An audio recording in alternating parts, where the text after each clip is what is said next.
Hello everyone, myself MOUNIKA. I am recently graduated in Joginpalli B.R. Engineering College in the stream of CSE, and I have joined in the Jspiders Institute in the month of March. Before joining in this institute, I have no skills.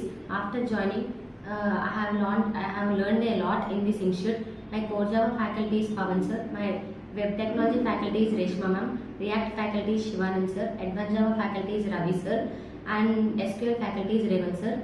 These all the faculties helped me a lot, and they motivated me to achieve my goals.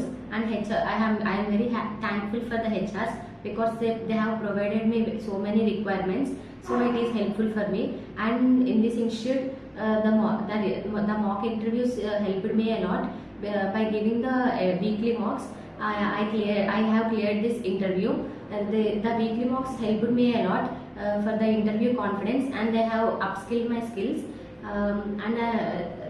Overall, I am very thankful for this Jspiders Institute and faculty and all the HRs. Thank you very much.